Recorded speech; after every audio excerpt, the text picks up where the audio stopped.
Hello student, good morning. This is me DS Kazi.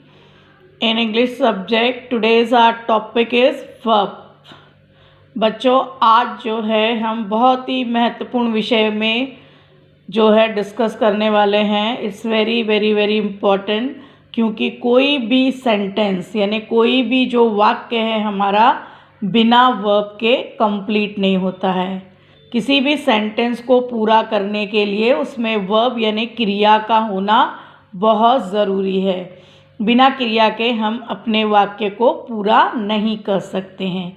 जैसे as you know, आपको पता है वर्ब को हम समझने के लिए क्या बोल सकते हैं कि जो हम काम करते, काम करना ही क्या है, क्रिया है ना. हम दिन भर में कितनी क्रियाएं करते हैं, खाते हैं, पीते हैं, सोते हैं, खेलते हैं, कूदते हैं. तो ये जो सब है इसको हम एक्शन वर्ड बोलते हैं, है ना. जो भी जानवरों के द्वारा, व्यक्ति के द्वारा जो कार्य किया जाता है उसको क्रिया बोलते हैं, यानी काम को हम क्रिया बोलते हैं. Action word shows that what ever we do. और ये जो वर्ब है ना बच्चों, ये दो टाइप की है हमारी. एक होती है मेन वर्ब और दूसरी होती है हेल्पिंग वर्ब. अब एक्शन वर्ब तो हो गया कि is a word use to express an action और स्टेट. मतलब जिसको हम फिजिकल एक्शन बोलते हैं वो एक्शन वर्ब है ना. जैसे run, talk, grow, skip, taste, play, write, read. और दूसरा है स्टेट. स्टेटिव वर्ब मतलब इट डिस्क्राइब अ स्टेटस और क्वालिटी ऑफ समथिंग.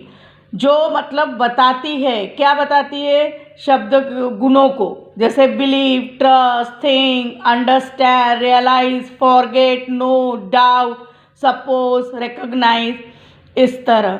अब आपको प्रश्न ये पड़ता है कि सेंटेंस के अंदर हेल्पिंग वर्ब कौन सा है और मेन वर्ब कौन सा है, इसको हम कैसे फाइंड आउट करेंगे. थोड़ा सा कन्फ्यूजन हो जाता है ना. वैसे आपको पता है 24 वर्ब कौन कौन सी है. Am, is, are, was, were, have, has, had, do, does, did, may, must, might, will, would, shall, should, can, could, ought to, need to, dare to. तो अब हमको आज मेन क्या सीखना है कि what is helping verb and what is main verb, यानी इनके बीच के अंतर को पहचानना सीखना है कि what is the difference between the main verb and the helping verb. अब हेल्पिंग वर्ब जो है वो कौन कौन सी है. टू बी के फॉर्म में हेल्पिंग वर्ब है am, is, are. Do case में do, does, have, has, had, है ना, वॉज, वे, विल. तो ये हमारी क्या है, हेल्पिंग वर्ब. अब हेल्प वर्ड से ही हमें समझ में आ जाता है मदद करना. What is the meaning of help. Help यानी मदद करना और वर्ब मतलब क्रिया. तो कौन सी क्रिया हमारी मदद करती है, और मेन वर्ब मतलब मुख्य क्रिया. फॉर एग्जाम्पल, जैसे कि अभी हमारे घर में हमारे head of the department family को देखने के लिए कौन है, हमारे पापा. अगर पापा किसी काम से जा रहे हैं तो फिर उनके एब्सेंस में कौन देखती है, मम्मी.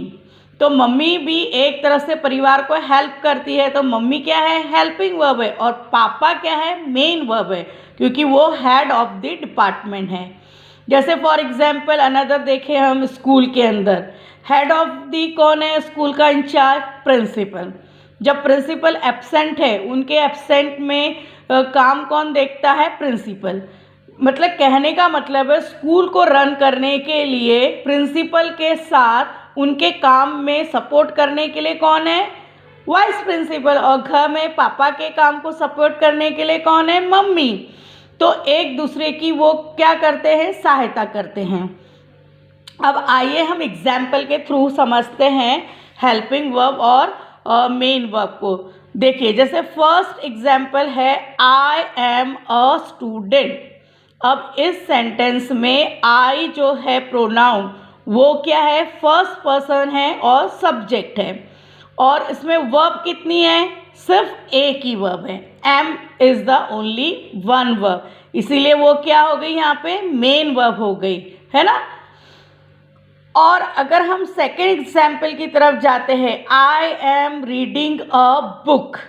अब इसमें क्या काम का बोध हो रहा है, मैं क्या कर रही हूँ, मैं पढ़ रही हूँ, क्या पढ़ रही हूँ, बुक पढ़ रही हूँ। तो रीडिंग जो है, अब इस सेंटेंस में कितनी वर्ब हुई, दो, एम जो है एक वर्ब है और रीडिंग जो है दूसरी वर्ब है।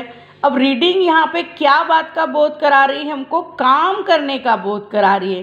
तो एम जो है वो क्या हो गई हमारी, हेल्पिंग वर्ब, और रीडिंग क्या हो गई हमारी, मेन वर्ब हो गई है। अब थर्ड एग्जाम्पल देखिए, I am eating a food, मैं खाना खा रही हूँ।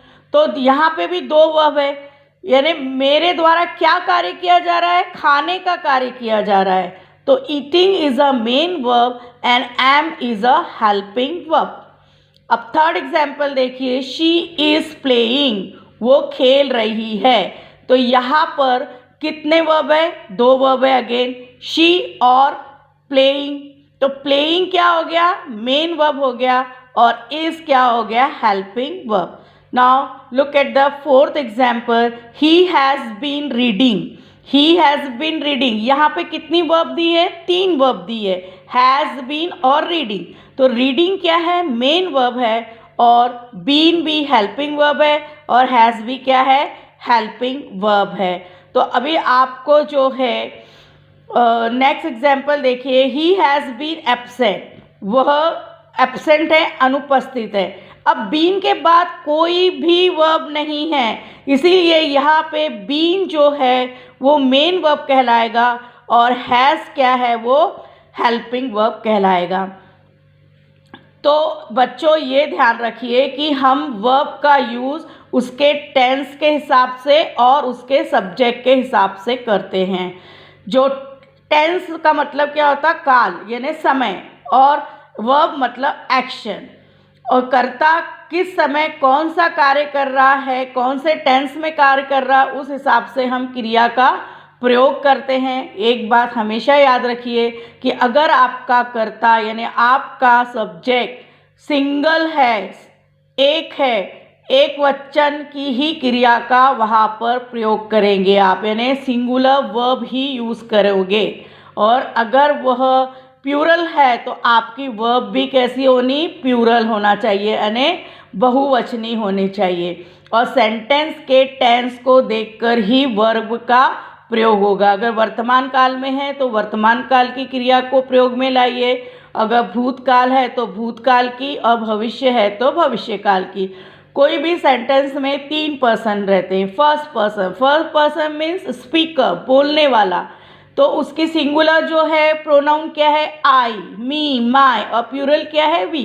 सेकंड पर्सन मतलब सुनने वाला, जैसे मैं अभी बोल रही हूँ, है ना, और आपके साथ बोल रही हूँ, आप मुझे सुन रहे हो, लिसनर है, स्पोकन टू, तो आप क्या हो गए, सेकंड पर्सन, तो उसका जो प्रोनाउन है वो क्या है, यू। और थर्ड पर्सन मतलब जिसके विषय में हम बात कर रहे हैं, ही, शी, इट, या कोई नेमिंग वर्ड हो सकता है, सिंगुलर है ये, हाँ। और इसमें थर्ड पर्सन में प्लूरल क्या है, दे, देम। ठीक है, अब आपको गुत्थी समझ में आ गई, मेन वर्ब और हेल्पिंग वर्ब क्या है। Okay, bye.